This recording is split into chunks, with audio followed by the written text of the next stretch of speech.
Hello everyone, welcome back to Rust programming tutorial.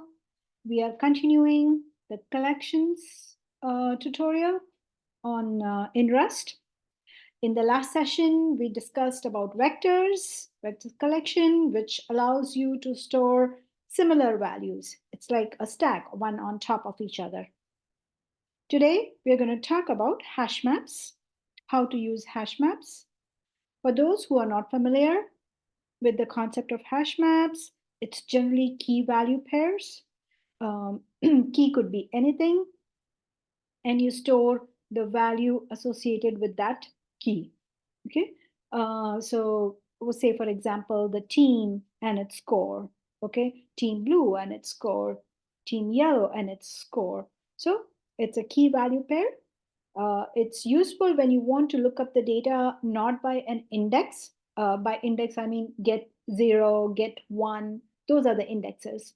But instead, you want to look up the values using the keyword, the key, what you give. So like see, for example, here, get team name, right? The team name here. So you get the value. So this is how you retrieve the values that you have stored in the hash map.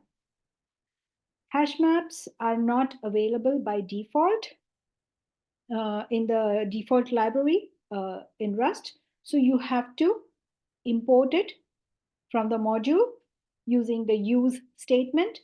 So it's under the collections module, collections package. So you have standard collections, and there you have the hash map. So you have to import it if you have to use it. How do you create a new hash map? Using the new keyword hash map :new creates a new hash map.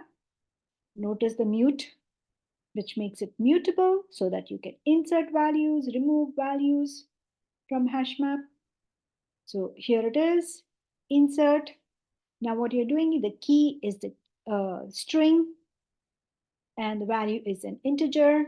Okay, so you are inserting values using the insert method or insert function. It takes two parameters, the key, first one is the key, and the second one is the value. Now, one thing is there that the key has to be unique. You cannot repeat the key. The values could be repeated. Okay? And then how do you retrieve the value? So using the get, as we discussed, we don't use index. There are no indexes. So what we do is get the team name. So here we have declared blue. Now what it does is it's copied because it gives an option, and what it does it converts it, typecasts it into integer. This thing because it's an integer, and then because it's an option of integer, it's an option, the enum option of integer. You have to call unwrap. Now notice here the unwrap or 0, which means if the get team name returns or it's not there, the key is not there, instead of throwing an error, it will return 0. Otherwise, it would have returned none, right? Because it's an option. So how do you iterate? Our very own for loop for key value in scores. You just iterate it.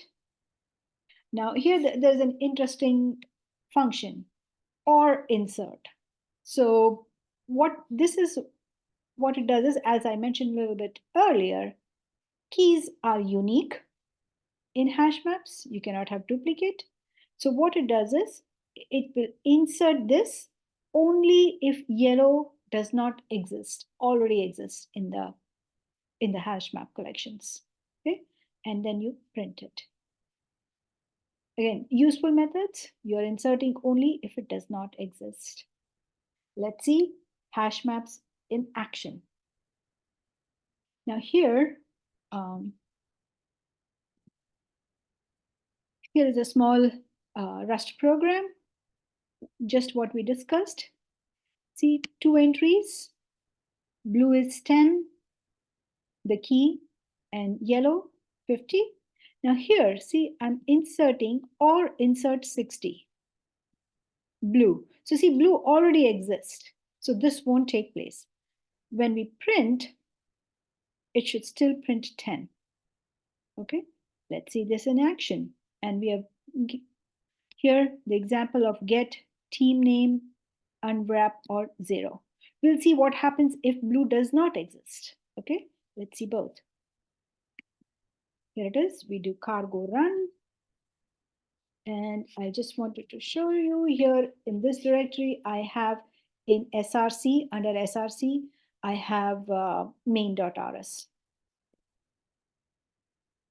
Here, main.rs. This is the file that I'm editing.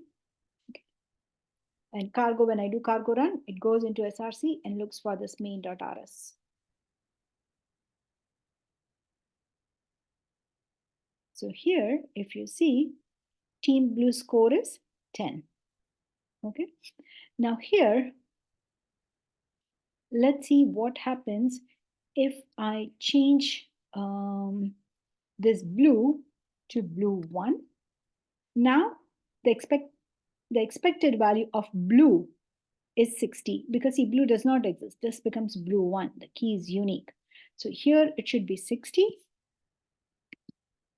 we run this again, here, as we expected, it is 60.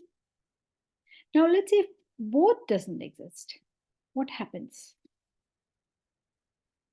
It should print 0 because we have given unwrap or 0. Now this is blue 1, blue 2. I'm trying to get blue. It isn't there. See, it's 0. Right?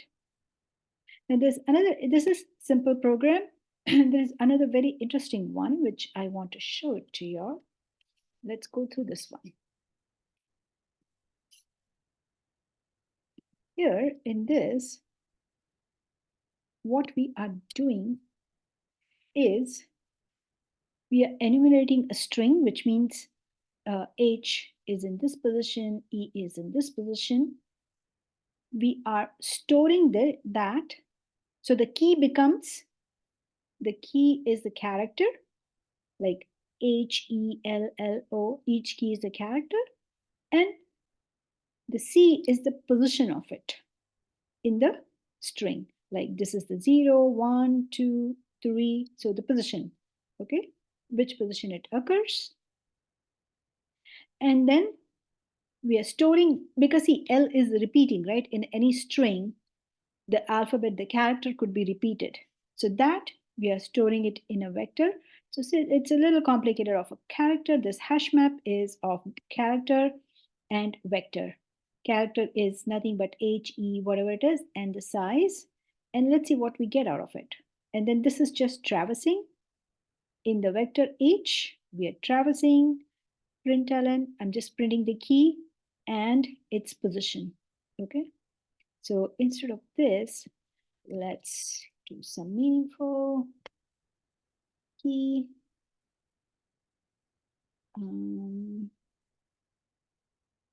Okay, do this.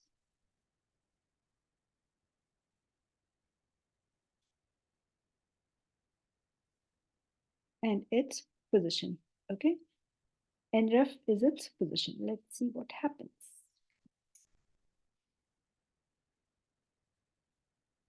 Here. So this is just enumerating. It's showing the position of H is 0, E is 1, L is 2, L is again 3. So if you look L, it's 2 and 3, and then again L is at 8 here. So what it is storing is for W, it occurs at 5th position, D occurs at 9th position, and this is interesting, right? L occurs multiple times. So every position it is stored. And same thing with O. O occurs in 4 and 6, 2 places, right? It's a simple code that shows you a little bit complex way of using that. It need not be just string and integer. You could have any data type here. So it's a character and a vector as the value, and you keep on storing it. So this is how you use it. All right, that was all for today. You can go in Rust documentation. There are many more methods of HashMap, which you can go through, go reference it, try it out, now that you have a brief idea of what is a HashMap. Thank you. Thank you for your time. See you all again in next lecture of Rust. Thank you.